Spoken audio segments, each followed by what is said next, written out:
Hello everyone, welcome to வராபியம் voice over. நாம் பார்த்துட்டு இருக்க சீரிஸ் நானோ மிஷன். வாங்க நம்ம வீடியோக்குள்ள போகலாம். ஒரு சின்ன கிளாரிஃபிகேஷன். இதுக்கு முன்னாடி சொல்லியிருப்பான் அந்த அசாசன் வாரிசுகளில் ஒன்று என்ன முக்கியமில்ல ஓவர் பவர் பண்ணியிருப்பான். பட் அது மட்டும் நான் மிஸ்டேக் பண்ணிட்டேன். அவர் நார்மலான காமனர் ஸ்டூடெண்ட் தான் போல இருக்கு. எனக்கு தெரிஞ்ச ஒரு ஹை ரேங்கிங் செக்லேருந்து வந்திருப்பான் என்னோட கெஸ்ஸை. வாங்க நம்ம வீடியோக்குள்ள போகும்போது கிளாரிஃபை பண்ணிக்கலாம். ஓ, அப்போ அது ஜஸ்ட் ஒரு நார்மலான ஸ்வாட் ஸ்லாஷ் இல்லையா? யாரோ அந்த மார்க்கில் வேணும்னு விட்டுட்டு போயிருக்காங்க போல இருக்கு. எனக்கு தெரிஞ்ச ஒரு ஸ்வாட் ஃபைட்டிங் ஃபார்மாக தான் இருக்கணும் அப்படின்னு ஹீரோ நினைக்கிறான். ஆனால் அந்த ஸ்லாஷ்லாம் பார்க்கும்போது என்ன ஃபார்ம்னு தெரியலையே இது. எனக்கு தெரிஞ்சு நான் இன்னும் நிறைய கற்றுக்கணும்னு நினைக்கிறேன் மார்ஷியல் ஆர்ட்ஸ் அப்படின்னு ஹீரோ நினைக்கிறேன் அந்த இடத்துல.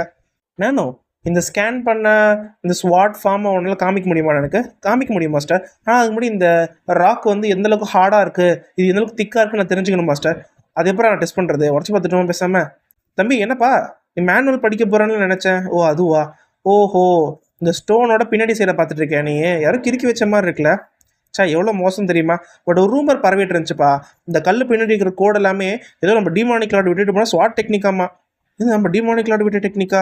ஆமாம். ஆனால் யாரோ திரும்பி இதெல்லாம் கிறுக்கி வச்சிட்டாங்கப்பா இதில். மோசம்ப்பா. எனக்கு தெரிஞ்சு யாரோ இதுலேருந்து கற்றுக்கிட்ட அந்த ஸ்வாட் டெக்னிக்கை அவங்களுக்கே வச்சுக்கணும்னு ஆசைப்பட்டுருக்காங்க போல இருக்கு. ஒருவேளை இதெல்லாம் சும்மா சொல்கிறாங்களோ?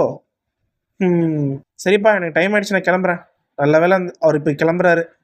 இந்த ஸ்டோன் எவ்வளோ ஹார்டாக இருக்குது, எவ்வளோ திக்காக இருக்குன்னு தெரிஞ்சுக்கணும்னா அவன் விரல் அது மேலே வைங்க. ஓகே அப்படின்னு ஹீரோ விரல வைக்கிறான். அந்த இடத்துல அவனோட ரேகையெல்லாம் தெரியுது. ஒரு எலக்ட்ரிக் ஷாக் மூலமாக அந்த ஸ்டோனை ஸ்கேன் பண்ணுறான். நானோ மாஸ்டர் நான் கம்ப்ளீட்டாக ஸ்கேன் பண்ணிட்டேன். ஒரு டைமண்டோட திக்னஸ் வந்து 10னா இந்த சஃபையர் ஸ்டோன் வந்து ஒரு 7ஆவது இருக்கும் மாஸ்டர் 10க்கு. அந்தளவுக்கு இதில் ஹார்ட்னஸ் இருக்குது. ஓ, அப்போ நல்லா ஸ்ட்ராங் தான் போல இருக்கு. ஆமாம், இதில் செகண்ட் பர்சனும் மார்க்கிங்லாம் விட்டுருக்காங்க. அவங்க எவ்வளோ பவர்ஃபுல்லாக இருப்பாங்கன்னு தெரியலையே மாஸ்டர். இதில் இருந்து ஒரிஜினல் மார்க்கிங் எல்லாத்தையும் நான் எடுத்தேன் மாஸ்டர். ஒரிஜினல் மார்க்கிங் எடுத்தது எல்லாத்தையுமே உங்களுக்கு விஷுவல் ரெஃபரன்ஸாக காமிக்கிறேன் மாஸ்டர். ஒரு ஆர்குமெண்டட் ரியாலிட்டியில் ஒரு பொம்மை மாதிரி உருவாக்குறான். ஹீரோ ஆச்சரியம் பார்க்குறேன், என்ன பொம்மை மாதிரி இருக்குது. ஆமாம், யார் நீங்கள்? மாஸ்டர் பேசலாம் முடியாது மாஸ்டர், ஜஸ்ட் பொம்மை தான். டேய் என்னடா நானும் கலாய்க்கிறியா மாஸ்டர்? அந்த ஸ்வாட் மார்க்கெலாம் ரீக்ரியேட் பண்ணி காமிக்கிறேன் மாஸ்டர் அப்படின்னு சொன்னேன். அந்த பொம்மை அசையுது. அந்த பொம்மையோட ஃபோர்ஸை பார்த்தீங்கன்னா அங்கே காற்றே அடிக்குதுன்னு வச்சுக்கோங்களேன். நம்ம ஹீரோக்கு வேர்க்குது அந்த இடத்துல. அவ்வளோ ஃபோர்ஸாகவும் சரி, அவ்வளோ இன்டென்ஸாகவும் சரி, அந்த மார்க் எல்லாமே விழுது. எந்த அளவுக்கு ஃபோர்ஸாகவும் இன்டென்ஸாக ஃபாஸ்ட்டாக இருந்து பண்ணியிருப்பாங்க அப்படின்னு சொல்லி நானோ ரீக்ரியேட் பண்ணி காமிக்கிறான். நானோ இதெல்லாம் பார்க்கும்போது ஒரே ஒரு ஃபார்ம் மாதிரி இருக்குது. அப்படியே நானோ? ஆமாம் மாஸ்டர், இதில் இருக்கிற ஒரு ஃபார்முமே ஒரு ஸ்டெப்புமே ஒரு ஸ்டெப்போட கனெக்ட் ஆகுது. எனக்கு தெரிஞ்சு இங்கே இருக்கிற எத்தனை ஸ்டெப் இருக்கோ அந்த மொத்த ஸ்டெப்புமே சேர்த்தா ஒரு ஃபார்ம் மாதிரி வருது மாஸ்டர். நீ வாய்ப்பே இல்லை. பட்டர்ஃப்ளை டெக்னிக்கில் பார்த்தீங்கன்னா 8 ஃபார்ம் இருக்கும், 8 ஸ்டெப் இருக்கும். அந்த 8 ஸ்டெப் சேர்த்தா ஒரு கோடிஃபைட் ஃபைட்டிங் ஃபார்ம் வரும் ஆக்சுவலி. அதே மாதிரி இந்த பேசிக்கை கற்றுக்கிறதுக்கே பட்டர்ஃப்ளை மாஸ்டர் கிட்டத்தட்ட 6 மாதம் எடுத்துச்சு. ஆனால் பட்டர்ஃப்ளை டெக்னிக் கூட அதை கம்பேரே பண்ண முடியாது. அவ்வளோ அட்வான்ஸ்ட் டெக்னிக்காக இருக்குது. என்னடா இது வேற ஒரு உலகத்துலேருந்து எடுத்து வந்த பவர் மாதிரி இருக்குது அப்படின்னு சொல்லி ஹீரோவே ஆச்சரியப்படுறான் அந்த இடத்துல. ஆஹா, கண்ணா லட்டு தின்ன ஆசையா அப்படின்ற லெவலில் ஹீரோ ஹாப்பியாக இருக்கான். ஏன்னா ஒரு அட்வான்ஸ்டு ஃபைட்டிங் ஃபார்ம், அதுவும் ஃபஸ்ட்டு ஃப்ளோர்லேயே கிடச்சிச்சுல. நானும் இது சேவ் பண்ணி வச்சுக்கூடா, அப்புறம் என் மைண்டுக்கு அனுப்பிக்கலாம். Okay master. யார் தான் இதை கெடுத்து வச்சதுன்னு தெரியல, மாதிரி கோடு போட்டு எவனோ தப்பான இன்டென்ஷனோட தான் பண்ணியிருக்கான் அப்படின்னு ஹீரோ நினைக்கிறான். என்னதான் தப்பான இன்டென்ஷனில் பண்ணியிருந்தாலும் இப்போ இந்த ஸ்வாட் ஃபார்ம் நான் கற்றுக்கிட்டேனே, அவனுக்கு என்ன தேங்க்ஸாக பண்ண முடியும் அப்படின்னு ஹீரோ சிரிக்கிறான் அவன் நிலைமை நினச்சி. மாஸ்டர், அந்த ஒரிஜினல் ஃபார்முக்கு அப்புறம் அந்த செகண்ட் ஃபார்மை எடுத்தோம்ல மாஸ்டர், எரேஸ் பண்ணதில் பார்க்கும்போது கிட்டத்தட்ட 45 ஃபைட்டிங் டெக்னிக்ஸோ இல்லை ஸ்டெப்ஸோ இருக்குது மாஸ்டர். அதில் டெக்னிக்ஸில் 45 ஸ்டெப்ஸ் இருக்குது மாஸ்டர். அது ஒன்றுக்கு ஒன்று கனெக்ட் ஆகுது மாஸ்டர். என்ன சொல்கிற நீ? ஆமாம் மாஸ்டர், அந்த போட்ட கோடுக்கு மேலே இருக்கிற இன்னொரு கோடை வந்து டிஃப்ரென்ஷியேட் பண்ணி காமிச்சால நானோ, க்ரீன் கலர்லையும் எல்லோ கலர்லையும். அது எல்லாத்தையுமே செக் பண்ணி பார்க்கும்போது அது எல்லாமே ஒரு ஸ்டெப்பு மாதிரி இருக்குது. அது ஒரு மார்ஷல் ஆர்ட்டோட ஸ்டெப் மாதிரி இருக்குது. அப்போ ஹீரோ நினைக்கிறான், அப்போ ஒருவேளை இந்த ஒரிஜினல் மார்க் எல்லாத்தையும் அழிக்கிறதுக்கு அது பண்ணது இல்லையோ? வெயிட் பண்ணு நானோ, நீ இந்த 45 இப்போ ஸ்கேன் பண்ணுன்னு சொன்னல செகண்ட் மார்க்ஸ், அது எல்லாத்தையும் ஆர்டர் பண்ணி காமி. இப்போ அது நானோ ஒரு ஹாலோகிராம் மாதிரி கிரியேட் பண்ணுது விஷுவல் ரெஃபரன்ஸாக. அந்த இடத்துல பச்சை கலர் மனுஷன் வந்திருக்கான். எல்லா கோடிஃபைடு ஸ்டெப்ஸையும் காமிக்கிறான். First step, second step, 3rd 10th 20 33 எல்லா ஸ்டெப்பையும் காமிக்கிறான். ஹீரோ பார்த்து ஆச்சரியப்படுறான் அந்த எல்லா ஸ்டெப்பையுமே. என்ன போக போக இது எல்லாமே கனெக்ட் ஆகிற மாதிரியே இருக்கே. போக போக விஷுவல் ரெஃபரன்ஸ் முடியுது மாஸ்டர். விஷுவல் ரெஃபரன்ஸ் முடிஞ்சு ஹீரோ வேர் தூத்திட்டு இருக்கான். ஆமாம். ஆஹா, நானோ பேசாமல் நம்ம ஃபஸ்ட்டு சேவ் பண்ணோம்ல ஒரு ஃபைட்டிங் ஃபார்மா, அதையும் இதையும் ஃபைட் பண்ண வைக்க முடியுமா மாஸ்டர்? அதை ஒன்றால் ரெடி பண்ணி கொடுக்க முடியுமா? நான் பார்த்துக்கிறேன் மாஸ்டர் அப்படின்னு நான் சொல்கிறேன் அந்த இடத்துல. என்னடான்னு பார்த்தா 2 பொம்மை வர வச்சிட்டான். இப்போ எல்லோ கலரில் ஒன்றும், க்ரீன் கலரில் ஒன்றும். இப்போ இவங்க 2 பேருமே ஃபைட் பண்ண போகிறாங்க மாஸ்டர். உங்கள் விஷுவல் ரெஃபரன்ஸ்க்காக ஃபைட்டிங்கை ஸ்டார்ட் பண்ணுறேன். ஒருத்தர் வந்து ஒரிஜினல் டெக்னிக் யூஸ் பண்ணுவாங்க, இன்னொருத்தர் அந்த செகண்டாக மார்க் போட்டிருந்தார்ல அதை மறைக்கிற மாதிரி, அது 2 மார்க்குமே இப்போ ஃபைட் பண்ணிக்கிறாங்க. 2 பேரும் ஃபைட் பண்ணும்போது ஹீரோ ரொம்ப கவனிக்கிறான், அதை ஒத்து கவனிக்கிறான். 2 பேரும் மாற்றி மாற்றி ஸ்லாஷ் பண்ணிட்டு இருக்காங்க. அவங்களோட ஃபைனல் ஸ்லாஷ் அப்போ ஹீரோ ஒன்று ரெகனைஸ் பண்ணுறான். வெயிட் பண்ணு, இப்போ செகண்டாக மார்க் போட்டவங்க ஃபர்ஸ்ட் ஒன்று பீட் பண்ணிட்டாங்களா?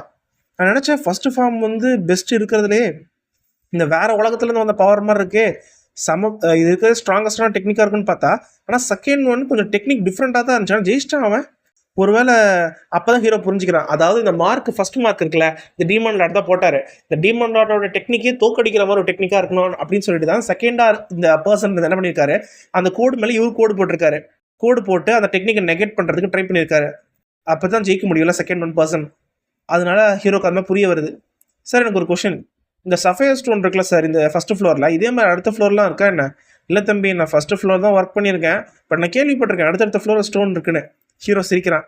அப்போ நானும் நம்ம செகண்ட் ஃப்ளோருக்கு போகலாமா அப்படின்னு சிரிச்சுக்கிட்டே போகிறான். செகண்ட் ஃப்ளோரில் லைப்ரரியில் காமிக்கிறாங்க. எல்லா பசங்களும் எல்லா மேனுவல்ஸும் எடுத்து வச்சு இன்டென்ஸாக படிச்சுட்டு இருக்காங்க. அங்கே ரொம்ப ஆர்வமாக படிச்சுட்டு இருக்கானுங்க. ஏன்னா மேனுவல்ஸ் புதுசாக கிடச்சிருக்கல, நிறைய பேர் இருக்காங்க. ஆஹா, எல்லாம் ஆர்வமாக படிச்சுட்டு இருக்கானுங்க போல இருக்கே. பரவாயில்ல, எனக்கு கிட்டத்தட்ட 3 மணி நேரம் கிடைக்குது. பரவாயில்ல, இங்கே எனக்கு 3 மணி நேரம் கிடைக்குது. ஃபர்ஸ்ட் ஃப்ளோரில் 2 மணி நேரம் தான். ஆமாம், வெயிட் பண்ணு, டேய் இவன் அந்த சேபர் செக்டர் சேர்ந்த யூச்சான் தானே அப்படின்னு ஹீரோ பார்க்குறான். இவனு ஒன் ஆஃப் த வாரிசு தான். பட் இவன் ஒரு வாரிசு, மற்ற வாரிசுங்க யாருமே உள்ளே என்ட்ராகல லைப்ரரிக்குள்ளே. ரொம்ப சீன் போட்டு நான்லாம் எவ்வளோ பெரிய ஆள், நான்லாம் இங்கே வந்து மார்ஷல் ஆர்ட் மேனுவல்லாம் படிப்பேன், அதெல்லாம் லோ லெவலு அப்படின்னு சீன் போட்டுருந்தாங்க போல. ஆனால் யூச்சான் வந்து இங்கே படிச்சுட்டு இருக்காங்க போல இருக்கு. அவங்ககிட்ட வந்து நான் கொஞ்சம் கேர்ஃபுல்லாக இருக்கணும் அப்படின்னு ஹீரோ நினச்சிட்டு ரகசியமாக போகிறாராமாங்க. எல்லாரும் கவனிக்கிறாங்க அதை. ஆஹா, இங்கே இருக்க அந்த அடுத்த ஸ்டோனு, இது ஒரு பின்னாடி பார்ப்போம். நினச்சேன்டா, இது முன்னாடி ஸ்வாட் மார்க் 2 பேர் ஸ்வாட் மார்க் இருக்குது. நானும் ஸ்கேன் பண்ணுறான் ஃபர்ஸ்ட் ஃப்ளோரில் பண்ண மாதிரியே. Okay master. மாஸ்டர், ஃபர்ஸ்ட் ஃப்ளோரில் பார்த்த மாதிரியே இதுலேயும் நான் நிறைய ஸ்வாட் மார்க் கண்டுபிடிச்சிருக்கேன் மாஸ்டர். இதுவுமே ஒரு ஃபைட்டிங் ஃபார்ம் மாதிரி தான் இருக்குது. கிட்டத்தட்ட 24 ஃபைட்டிங் ஃபார்ம் இருக்குது மாஸ்டர். ஆனால் இந்த இன்னொரு ஆப்ஜெக்டால் விடப்பட்ட ஃபைட்டிங் ஃபார்ம் 56 ஃபார்ம்ஸ். ஏன் 56 இருக்குது? எனக்கு தெரிஞ்சு இந்த செகண்ட் ஃப்ளோரில் இருக்கிற ஃபைட்டிங் ஃபார்ம் இருக்குல்ல, டீமானிக் லார்டால் விடப்பட்ட அந்த ஃபைட்டிங் ஃபார்ம் ரொம்ப ஸ்ட்ராங்காக இருக்குன்னு நினைக்கிறேன். 24 ஃபார்முக்கு 54 ஸ்டெப்ஸ் எடுத்தால் தான் ஜெயிக்க முடியுன்ற லெவலுக்கு நிறைய ரிசர்ச் பண்ணியிருப்பாங்க போல. ஹீரோ யோசிக்கிற அந்த ஃபைட்டிங் ஃபார்மை ஜெயிக்கிறதுக்கு. இதை பற்றி ஸ்கேன் பண்ணலான்னு பார்த்தா நிறைய பேர் இருக்காங்களே இங்கே. நானும் அந்த ஃபைட்டிங் ஃபார்ம்லாம் ஸ்கேன் பண்ணி வை, சேவ் பண்ணி வை, நம்ம லேட்டாக பார்த்துக்கலாம். Okay master. இவ்வளோ சூப்பரான ஃபைட்டிங் ஃபார்ம்லாம் கற்றுக்கிட்டேன்னு சொல்லி ஹீரோ ரொம்ப சந்தோஷப்படுறான். நினச்சே பார்க்கல, இது எல்லாத்தையும் என் உடம்புக்குள்ளேயும் என் பிரெயின்குள்ளேயும் நான் செலுத்தினா என் உடம்பு மைண்ட் எப்படி சேஞ்ச் ஆகும்னு தெரியலையே அப்படின்னு ஹீரோ ரொம்ப ஆர்வமாக பார்க்குறான். எல்லாரும் அவங்க மாதிரி கடுப்பாகிறாங்க, சீரியஸாக பார்த்துட்டு இருக்காங்க ஹீரோவை. என்னடா பண்ணிருக்கான் அவன்? டேய், என்னால் கொஞ்ச நேரம் அமைதியாக இருக்க சொல்கிறான். அவனை மெமரி பண்ணவே முடியல சரியா. இவனடா சும்மா பேச்சு திருப்பிட்டு இருக்கான், எந்திரன் ரோபோட் மாதிரி பண்ணிட்டு இருக்கான் நம்ம ஹீரோ. அந்த இடத்துல ஜஸ்ட் திருப்பி நானும் எல்லாத்தையும் ஸ்கேன் பண்ணிக்கிட்டே இருக்கேன். அந்த இடத்துல ஹீரோ ஒரு இடத்துல இருந்து எல்லா புக்குமே எடுக்கிறான் ரொம்ப ஃபாஸ்ட்டாக. ஜஸ்ட் பேச்சு தாங்க திருப்புறான், நம்ம எந்திரன் படத்தில் வர மாதிரி. அது மொத்தத்தையும் ஸ்கேன் பண்ணிது நானும். மற்றவங்களுக்கு தெரியாதுல்ல, நம்ம எல்லாத்தையும் டிஸ்டர்ப் பண்ணிட்டு இருக்கான் அப்படின்ற மற்றவங்க நினைக்கிறாங்க. இந்த இடத்துல நம்ம இந்த இடத்துல அயன்மேன் மாதிரி நம்ம ஹீரோ சீன் காமிக்கிறான். எல்லா புக்கையும் ஸ்கேன் பண்ணிட்டான். Scan complete master. இப்போ அடுத்த சாப்டர் என்னன்னா, போன சாப்டரில் பார்த்த மாதிரி எல்லாரும் ஹீரோ மேலே செம்ம கானில் இருந்தாங்க. யூச்சான் கூட ஆக்சுவலி நோட் பண்ணான் ஹீரோ இந்த மாதிரி புக்கை திருப்பிட்டு இருக்கிறத எல்லாத்தையுமே. அவன் பார்த்து சிரிக்கிறான் ஹீரோவை பார்த்துட்டு. மாஸ்டர், கிட்டத்தட்ட 156 புக்கை நம்ம மனப்பாடம் பண்ணியிருக்கோம் மாஸ்டர். இதை ஸ்கேன் பண்ணி சேவ் பண்ணி வச்சுக்கோ, நம்ம பொறுமையாக மூளைக்குள்ள மாற்றிக்கலாம். ஓகே மாஸ்டர், எனக்கு தெரிஞ்சு இன்னைக்கு இது போதும்னு நினைக்கிறேன். நான் உனக்கு இந்த பட்டர்ஃப்ளை டான்சிங் டெக்னிக் சொல்லி கொடுத்தேன் பார்த்தியா, இது நம்ம டீமானிக் கல்ட்டில் இருக்கிற one of the strongest techniques தான். அதுக்காக நீ ரொம்ப ஆடமாக ஆடக்கூடாது, புரியுதா? அது மட்டும் இல்லாமல் இப்போ எல்லாருக்கிட்டையும் சீன் போட்டுட்ருக்காத, இது இருக்கிற பெரிய டெக்னிக்ன்றதுனால. இந்த டெக்னிக்கை கிட்டத்தட்ட எனக்கு தெரியும் நீ ஒரு ஜீனியஸ்ன்ட்டு, இந்த டெக்னிக்கை சீக்கிரம் மாஸ்டர் பண்ணிவிடுவேன். அது மாதிரி மற்ற மார்ஷல் ஆர்ட்ஸையும் கற்றுக்கிற மாதிரி பாரு. ஒரு மார்ஷல் ஆர்ட்டில் நீ ஸ்ட்ராங் ஆகணும்னு வச்சுக்கோயேன், 100 தடவை இல்லை 1000 தடவையாவது செஞ்சு பார்க்கணும். அப்போ தான் உன்னோட ஸ்கில்ஸ் எல்லாமே நெக்ஸ்ட் லெவலுக்கு போக முடியும், புரியுதா? அது மட்டும் இல்லாமல் முக்கியமான விஷயம் தெரியுமா, எக்ஸ்பீரியன்ஸ் தான் முக்கியமான சொத்தே நமக்கு. அதனால இப்போது நான் என்னோட வாழ்க்கையில் வந்து நிறைய போர்க்களத்துக்கு போயிருக்கேன், நிறைய பேர் கூட சண்டை போட்டிருக்கேன். வாழ்வா சாவான்ற சண்டையில் தான் என்னோட மார்ஷல் ஆர்ட் எல்லாமே நெக்ஸ்ட் லெவலுக்கு போச்சு, புரியுதா? ஆனால் உனக்கு இந்த இடத்துல அகாடமியில் நிறைய வாரியரோட சண்டை போடுறதுக்கு வாய்ப்பு கிடைக்கும். அவங்களோட சண்டை போட்டு நிறைய எக்ஸ்பீரியன்ஸை கெயின் பண்ணிக்கோ.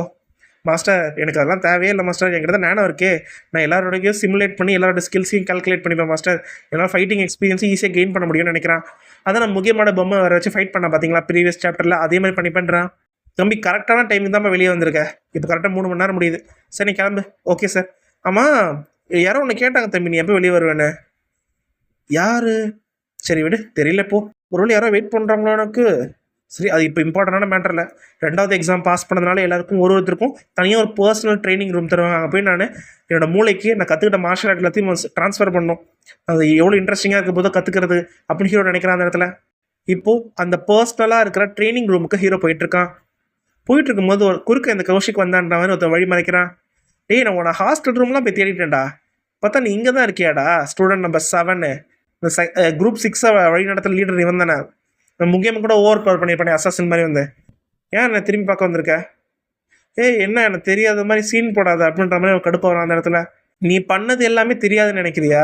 என்னோட குரூப்பில் இருக்கிற எல்லா ஆளுங்களுடைய காலையை செயலிழக்க வச்சது நீ தானடா அப்படின்னு ஹீரோ மேலே கடுப்பாக வரான். ஓ அதுவா தம்பி, நான் பிஸியாக இருக்கேன் தம்பி, ஏன்பா நீ வேற அப்படின்னு ஹீரோ நினைக்கிறேன் அந்த இடத்துல. அவன்கிட்ட இருந்து என்னை கொல்லணுன்ற வெறி வரதை மட்டும் என்னால் புரிஞ்சிக்க முடியுது. நான் அவனை சண்டை போடணும்னு ஆசையாக இருக்கா? தம்பி அது ஓன் தப்பு தம்பி, குரூப்பை நீ அட்டன் பண்ணாமல் கிளம்பிருக்கூடாது, மற்ற குரூப்பை நாசமாக்கிறதுக்கு நீ கிளம்புன, அந்த வாய்ப்பை நீ யூஸ் பண்ணிட்டேன் அப்படின்னு ஹீரோ சொல்கிறான். ஓஹோஹோ, உனக்கு நல்ல வாய் இருக்குடா. அவன் அட்டாக் பண்ணுறதுக்காக ஹீரோ வரான். இவனை பார்க்கும்போதே முக்கியம் பார்க்குற மாதிரியே இருக்குது. சும்மா லைட்டாக தான் பேசினேன், ஈஸியாக ப்ரொவோக் ஆகிட்டான் சண்டை போடுறதுக்கு. ஆனால் அவன் கண்டிப்பாக வீக்கான ஆள் கிடையாதுன்னு நினைக்கிறான் ஹீரோ. ஒருவேளை சீரியஸாக ஃபைட் பண்ணலாமோ? ஏ தம்பிங்களா, இவங்க 2 பேர் இன்டென்ஸாக ஃபைட் பண்ண போகிறாங்க. யாரா பாவீங்களா, ஃபைட் பண்ணும்போது ஒருத்தவங்க பேசுகிறேன் கண்டு கூட மாட்டானுங்க பாருங்களேன். ரொம்ப ஃபாஸ்ட்டாக இன்டர்னல் எனர்ஜி யூஸ் பண்ணி அவங்க 2 பேருக்கு நடுவில் வரான். அவங்க 2 பேருமே ஆச்சரியப்படுறாங்க. யாரா நீ? வெயிட் பண்ணு, இவன் அந்த யூச்சான் தானே சேபர் செக்லேருந்து. உங்கள் 2 பேரும் செம்ம ஃபோக்கஸாக சண்டை போடுறீங்க போல இருக்கு. செகண்ட் எக்ஸாம் கூட சூப்பராக ஜெயிச்சிட்டிங்க கேள்விப்பட்டேன். பட் ஒரு சின்ன எனக்கு இந்த ஹீரோ கொஞ்சம் தேவைப்படுறான், இவனை பண்ண கூட்டிகிட்டு போட்டுமா, ஒரு சின்ன மொமெண்ட் மட்டும் நான் அவனை கூட்டிகிட்டு போய் பேசிட்டு வந்துடுறேன் அப்படின்ற மாதிரி இவன் வணங்குறான் அவனை பார்த்து, அசாசனை பார்த்து. ஏன்னா அது நான் ஒரு நார்மலான ஸ்டூடெண்ட் தான், ஆனால் இவன் மைனர் பீஸ் ஸ்டூடெண்ட்டில் கலந்துக்கிற ஒரு வாரிசு, இவன் என்கிட்ட வணங்குறான் அப்படின்னு ரொம்ப ஆச்சரியமாக பார்க்குறான் அந்த அசாசனு. இப்போ அவன் நீ ஃபுல் டே வேணா பார்த்துக்கோ, இப்போ ஓடிப்போடா, இவங்க கூட நான் ஃபைட் பண்ணி ஆகணுன்ற மாதிரி அசாசன் பேசுகிறான். ரொம்ப நேரமாக பார்த்துட்டு இருக்கேன், எனக்கு போர் அடிக்க தெரியுமா அப்படின்ற மாதிரி யூச்சான் பேசுகிறான் அந்த இடத்துல. இவன் கடுப்பாக நம்ம அசாசன் இடத்துல, என்ன என்கிட்ட சர்க்காஸ்டிக்காக பேசுறியா அப்படின்னு சொல்லி, இவனும் ஒரு வாரிசு தானே, இவனை போட்டு அடிக்கிறதுக்கு இவன் மேலே காண்டா இருக்கான் போலக்கு, அட்டாக் பண்ண வரான். யூச்சான் அவன் அட்டாக் பண்ண வரதை கண்டுபிடிச்சிட்டான். ஓஹோ என்கிட்டயே நீ சண்டை போடுறியா நீ அப்படின்னு சொல்லி அசால்ட்டாக தடுக்கிறான் அந்த யூச்சான். ரொம்ப ஃபாஸ்ட்டாகவே தடுக்கிறான் அட்டாக் வரதுக்கு முன்னாடியே. ஒரே செகண்டுங்க, அவன் அட்டாக் பண்ண அடுத்த செகண்டே திருப்பி அவன் கழுத்தில் கத்தி இருக்கிற மாதிரி அவன் கழுத்தில் இன்டர்னல் எனர்ஜியோட வச்சிருக்கான் கையை. அவன் இன்டர்னல் எனர்ஜி மட்டும் செலுத்தி ஒரே அட்டாக் பண்ணானா கழுத்து துண்டா போயிடும் அந்த இடத்துல. என்ன தம்பி இந்த அட்டாக் எப்படி இருந்துச்சு அப்படின்னு யூச்சான் கேட்குறான் அந்த இடத்துல. ஆனால் யூச்சான் வந்து வெறும் ஒரே ஒரு சிம்பிளான மூவ், ஒரு சின்ன மூவ் வச்சு அசால்ட்டாக தடுத்துனான். என்னடா இவ்வளோ ஸ்ட்ராங்காக இருக்கான் அப்படின்னு சொல்லி ஹீரோ ரொம்ப ஆச்சரியமாக பார்க்குறான் யூச்சானை. சே, நான் எவ்வளோ சரியாக ஃபைட் பண்ணவே ஆரம்பிக்கல, அதுக்குள்ளேயும் நான் தடுத்துட்டானே இவன். ஹே தம்பி, என்னடா அவன் ஆர்ம்லாம் கொஞ்சம் டைட்டாக இருக்குது, பேலன்ஸ் மிஸ் ஆகிற மாதிரி இருக்குது, ஏன்னா ஒரு ரிப் கேஜில் ஏதாவது அடிப்பட்டிருக்கேன் அப்படின்னு கண்டுபிடிச்சிட்டான். அவன் ஜஸ்ட்டு அவன் மூமெண்ட்டை பார்த்தே கண்டுபிடிச்சிட்டான் ரிப்பில் அடிபட்டிருக்குன்ட்டு. ஆஹா இவன் மற்ற ஸ்டூடெண்ட்ஸ் மாதிரி இல்லை போல இருக்குது, என் இன்ஜுரி இல்லைனா கூட எனக்கு தோக்கடிக்கிறது கஷ்டம் தான் நினைக்கிறேன். அவன் வேறு தூத்துறான் ஆப்போனன்ட்டு. எங்களுக்கு ஒரு சின்ன மொமெண்ட்டு கூட டக்குன்னு முடிச்சவன் பேசி போ என்ன பண்ணிட்டு போடா அப்படின்னு கடுப்பாய் அந்த இடத்துக்கு கிளம்புறான். சே என்னடா இது சின்ன விஷயத்துக்கே அவன் கோவப்படுறான் அப்படின்னு ஜாலியாக சிரிச்சிட்டு இருக்கான். அவன் இவனுக்கு என்ன வேணும், இவன் என்கிட்ட பேசணும்னு நினச்சிட்டு இருக்கான் அப்படின்னு ஹீரோ மனசில் நினைக்கிறான்.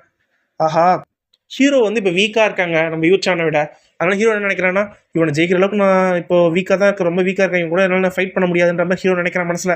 எஸ்எம் நானோ கிட்ட ஹெல்ப் கிடைக்கலாம்னு சொல்லி நானோ டுட்டோரியல் மோடுக்கு போடா, டான்சிங் பட்டர்ஃப்ளை டெக்னிக் ஆன் பண்ணு. Okay master.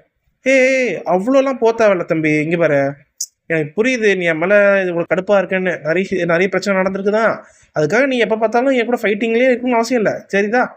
நான் கூட என்னோட ஹாஃப் பிரதர் கிட்ட பேசலான்னு வந்தேன், பாசமாக பேசுகிறாராமா. என்னோட ஹாஃப் பிரதர் எப்படி இருக்கீங்க நல்லா இருக்கீங்களா அப்படின்ற மாதிரி சிரிச்சுக்கிட்டே பேசுகிறானா, வணக்கம் வைக்கிறானா. என்னது என்ன பிரதர் நான் கூப்பிட்டேன், என்னை பார்த்து என்ன ஜோக்காடா பண்ணிருக்கீங்க அப்படின்ற மாதிரி ஹீரோ கடுப்பாக வரான். ஏன்னா இத்தனை வருஷமே ஹீரோ கொல்றதுக்கு பாய்சனு அசாசின்னு எல்லாரையும் அனுப்பிச்சு கொல்றதுக்கு முயற்சி பண்ணிட்டு ஹீரோ முடிச்சு கட்டுறதுக்கு எவ்வளோ ட்ரை பண்ணியிருக்கானுங்க எல்லாரும். இந்த 6 செக்ட்டுமே ஹீரோக்கு ஒரு எதிரி தான். இப்போ இவர் வந்து நல்லது பிரதர்லாம் சொல்லிட்டு இருக்கானா, ஹீரோக்கு செம்ம காண்டதை பார்த்துட்டு. இவ்வளோ வாங்கி பாரு என்னை பார்த்து ஒரு நார்மலாக ஜாலியாக பேசு, ஃப்ரெண்ட்லியாக இருக்கலாம் நம்ம, ஏன்னா நீ என்னை இவ்வளோ மோசமாக பார்க்குற, எனக்கு தெரியும் அந்த 6 செக்டும் மேலே எதிரியாக தான் இருக்காங்கன்னு எனக்கு தெரியும். அப்போ உனக்கு இது எல்லாமே தெரியுது, அப்புறம் ஏன்டா என்கிட்ட வந்து பேசுகிற, வாடா தம்பின்னு சொல்லி என்னை கண்டுபிடிச்சி நாராக தழுவணுமா என்ன அப்படின்ற மாதிரி ஹீரோ கேட்குறேன் கோவமாக அந்த இடத்துல. அப்படிலாம் இல்லை, நம்மளுடைய ஃபஸ்ட்டு மீட்டிங்காக இது, ஒரு ஃப்ரெண்ட்லியாக இருந்தால் நல்லா இருக்கும்னு நினைக்கிறேன். அது மட்டும் இல்லாமல் எனக்கு ரொம்ப பிடிச்சி போச்சு ஒன்று தெரியுமா, ஏன்னா நம்ம 2 பேருமே சேபர் டெக்னிக் தானே கற்றுக்குறோம், ஸ்வாட் இல்லாமல் சேபர்னு ஒன்று இருக்குது, அதுதான் உன் காரணமாக என்ன. ஆமாம் நீ அந்த மியூசிஷியன் செக்டருடைய பொண்ணோட கையை கூட வெட்டி பறக்கோட்டை பற்றியே எனக்கு அப்போயே எனக்கு ரொம்ப பிடிச்சி போச்சுரா அப்படின்ற மாதிரி சொல்கிறான். உன் குப்பையெல்லாம் தூக்கி போட்டு என்ன பேசுறியோ அதை மட்டும் பேசு அப்படின்ற மாதிரி நம்ம ஹீரோ சொல்கிறான். அச்சோ அப்போ எனக்கு வேறு வழி இல்லை. நான் என்ன காரணத்துக்காக வந்தனோ அதையே சொல்லிடுறேன். நம்ம 2 பேரும் க்ளோஸ் ஆகிறதுக்கு டைம் ஆகும்னு நினைக்கிறேன். பிரதர், என் கூட சேபர் செக்கில் ஜாயின் பண்ணிவிடு அப்படின்ற மாதிரி சொல்கிறான்.